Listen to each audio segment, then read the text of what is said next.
Bienvenue chez XIA. Bonjour, je m'appelle Charlène Nautier, du coup je suis en première année de PUT technique de commercialisation à Carcassonne. Je suis venue interroger Florent Pondiac pour un projet sur les métiers du digital pour la suite de mes études. Pour ceux qui ne me connaissent pas, c'est Florent Pontiac. J'ai créé deux sociétés, donc une qui est axée sur tout ce qui est web, e-commerce, communication, marketing, qui s'appelle Speed Easycom, et l'autre qui s'appelle XIA, qui est basée sur tout ce qui est agent IA, chatbot et automatisation avec Make et N8N. Quelles sont les principales missions? On va dire que les missions, c'est souvent la création de sites internet, optimisation SEO pour le référencement naturel et souvent mise en place de chatbots ou d'automatisation pour faire sauter les... C'est des IA? Ouais, ça, c'est-à-dire qu'en fait, les automatisations, c'est que j'utilise des outils comme N8N ou Make qui permettent d'automatiser des tâches chronophages en entreprise comme la gestion des emails, facturation, réseaux sociaux, etc., création de contenu. Et l'IA est capable de faire ça à la place de l'humain, donc du coup, ça permet de gagner du temps. En quoi ressemble une journée type? Debout 6h du matin, j'apporte la petite chez mes beaux-parents à 7h, 7h15. Et après, j'enchaîne au bureau. Le matin, généralement, je fais tout ce qui est web. L'après-midi, tout ce qui est automatisation. J'essaye de me faire mes journées. Quelles compétences sont indispensables dans ton métier? La passion, être déterminé et... passion déterminée et être passionné. Parce que si t'es pas passionné, malheureusement, le taf, tu lâches vite. Parce que les horaires de 14-15 heures par jour, il y en a plein qui lâcheraient l'affaire. Quels outils utilisez-vous au quotidien? Après les outils, moi j'utilise des outils, par exemple si je fais du référencement naturel, j'ai des outils comme SEMrush, Ubersuggest, Keyword Everywhere, c'est des outils en fait techniques qui permettent de savoir en fait les scores des gens, voir comment je peux les améliorer. J'utilise ce qu'on appelle des LLM, donc ça veut dire Long Language Model, en gros les modèles de langage comme ChatGPT, Gemini, etc. Moi j'utilise beaucoup ChatGPT pour la création de contenu. Okay. Une que j'aime beaucoup qui s'appelle Perplexity, qui est une IA qui permet en fait, c'est comme ChatGPT, sauf que lui, il vérifie ses sources. Donc, ce qui permet d'avoir des trucs plus poussés. Et après, Claude AI, qui permet de faire du no-code. Il y a Google AI Studio également, quand je veux faire des audits, SEO, des choses comme ça. Et ces 4 IA, elles sont plutôt pas mal. Moi, j'utilise beaucoup au quotidien. Et après, pour créer des sites internet, j'utilise ce qu'on appelle des CMS. Donc, il y a Shopify pour toute la partie e-commerce. Et il y a WordPress pour toute la partie site vitrine ou landing page. À savoir que sur WordPress, on peut faire aussi du e-commerce, mais je le déconseille. C'est pas optimisé pour le référencement, donc voilà. Et après, les outils que j'utilise aussi, c'est tout ce qui est montage vidéo. Ça va être CapCut Pro, Premiere Pro, After Effects. Quelles sont les attentes les plus fréquentes de vos clients? Gagner de l'argent. En fait, il y a gagner de l'argent, mais c'est d'être souvent... en fait, ils veulent être top 1. En réalité, les gens sont tellement en PLS, mais ils n'ont pas forcément les finances derrière, qu'en gros, ils galèrent. Moi, je suis là pour leur apporter des idées, les aider à développer leur activité. Mais très souvent, j'ai remarqué qu'ici, à Carcassonne, ils n'ont pas forcément les finances, ou du moins, ils les ont, mais ils ont peur d'investir, en fait. C'est-à-dire qu'en fait, s'ils investissent, ils ont peur de perdre l'argent, alors que c'est de l'entrepreneuriat, hein. C'est le rôle de l'entrepreneuriat, c'est que si on tente rien, on n'a rien. Certains prennent des risques et ils ont des résultats, d'autres n'en prennent pas du tout parce qu'ils ont trop peur et du coup ils font n'importe quoi, ils prennent des très mauvaises décisions sur le coup de l'impulsion. On a beau les conseiller, malheureusement ça arrive qu'ils se plantent. Mais bon, le truc c'est que moi je fais en sorte d'être bienveillant quoi qu'il arrive. Maintenant si eux ne jouent pas le jeu, ça arrive que malheureusement ça se plante pas, et ils se plantent du moins. Et en fait l'attente des clients très souvent c'est être le numéro 1 dans leur niche. Ils pensent payer avec 200 balles être le numéro 1. Alors que ça marche pas comme ça, quoi. C'est des trucs. Voilà.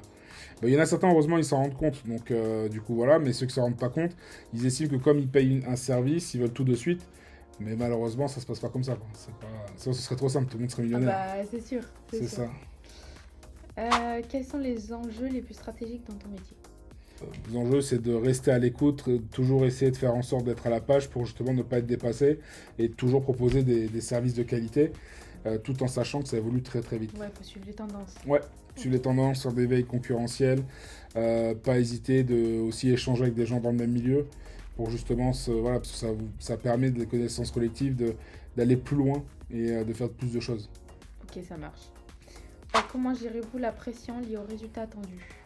étant le responsable de mon truc, donc j'ai des objectifs en soi, mais je fais tout pour les atteindre. Si je les atteins pas, j'ai toujours d'autres solutions en marge, mais c'est vrai que là-dessus, je suis pas trop stressé en soi, parce que je me dis, bon, si ça arrive pas maintenant, ça arrivera après. Je travaille dans tous les cas pour que ça fonctionne, et voilà, après on développe l'activité à fond. Comment votre métier a-t-il évolué ces dernières années? Alors, si je prends mon lancement, parce que j'ai commencé, c'était en Oui, par e-commerce, rapport à... à maintenant, on va dire qu'on utilise beaucoup plus l'IA qu'avant, parce que forcément, l'IA permet de faire beaucoup de choses. C'est vrai. Au début, quand l'IA a commencé à débarquer dans le e-commerce en 2019, même avant, c'était un peu limité, c'était surtout des chatbots qui répondaient à des FAQ qu'on mettait en place, on trouvait ça fun et tout ça, mais avec le temps, ça a évolué. Là, ce que je vois depuis l'essor de ChatGPT, c'est que ce soit la création de contenu, les pages produits, même les créations de sites internet et tout ça, avec le no-code, maintenant, on gagne un temps fou. Oui. Et ça nous permet, au lieu de faire un site internet avec du code qu'on pouvait faire en l'espace de 4, 5 ou 6 mois, parce que ça prend du temps de faire des pages avec du code, maintenant, en une semaine ou deux, on peut les faire. Oui. En travaillant beaucoup, mais on peut les faire. Parce qu'on peut coder chaque page et faire ce qu'il faut. Et voilà. Donc selon toi, comment ce métier va-t-il évoluer dans les prochaines années, à peu près? Ce qui va se passer, je pense que comme l'IA est en train d'évoluer énormément, moi ce que je pense c'est que on va avoir des robots qui vont venir ici faire les assistants. Ça va remplacer certains métiers, mais heureusement ça va en faire évoluer d'autres et émerger d'autres. Parce que pareil, ces robots, il va falloir qu'il y ait des gens qui les réparent, qui les programment, etc. Et ensuite, ce qui se passe, c'est que les gens, ça oblige aussi les humains à pouvoir se développer beaucoup plus. Donc, c'est-à-dire qu'on va être plus malin. Certes, ceux qui vont rester sur le fait que l'IA fait tout à leur place et ils ne se prennent pas la tête, et voilà, eux, ils vont vite couler.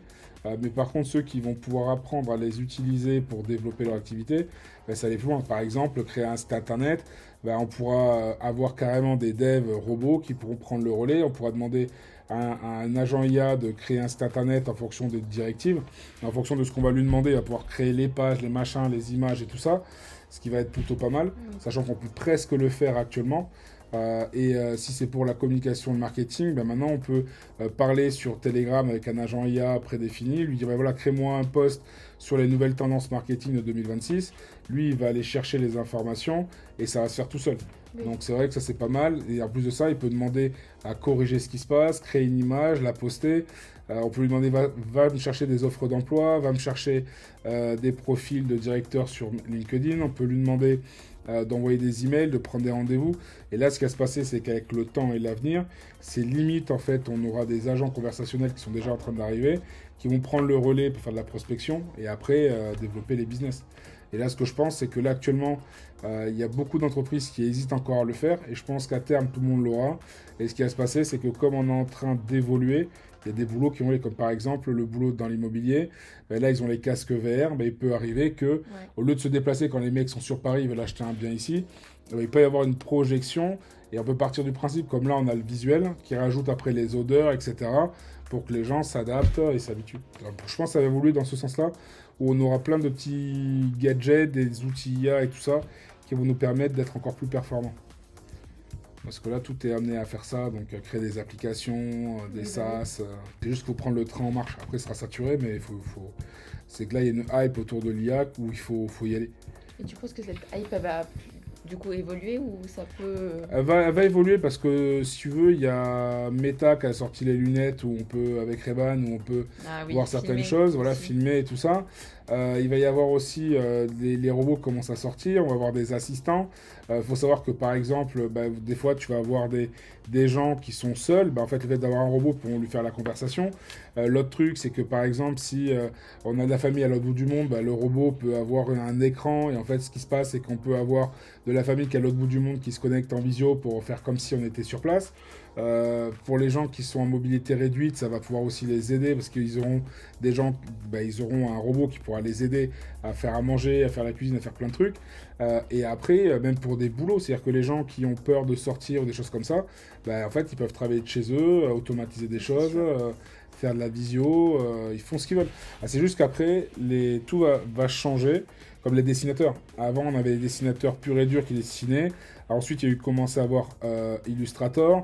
Après, il y a eu Adobe Effect. Après, il y a eu plein de trucs qui sont mis en place pour aider ça. Mais à chaque fois, il y a eu des évolutions. Les gens disent, ouais, mais non, ça va changer le boulot du dessinateur. Oui.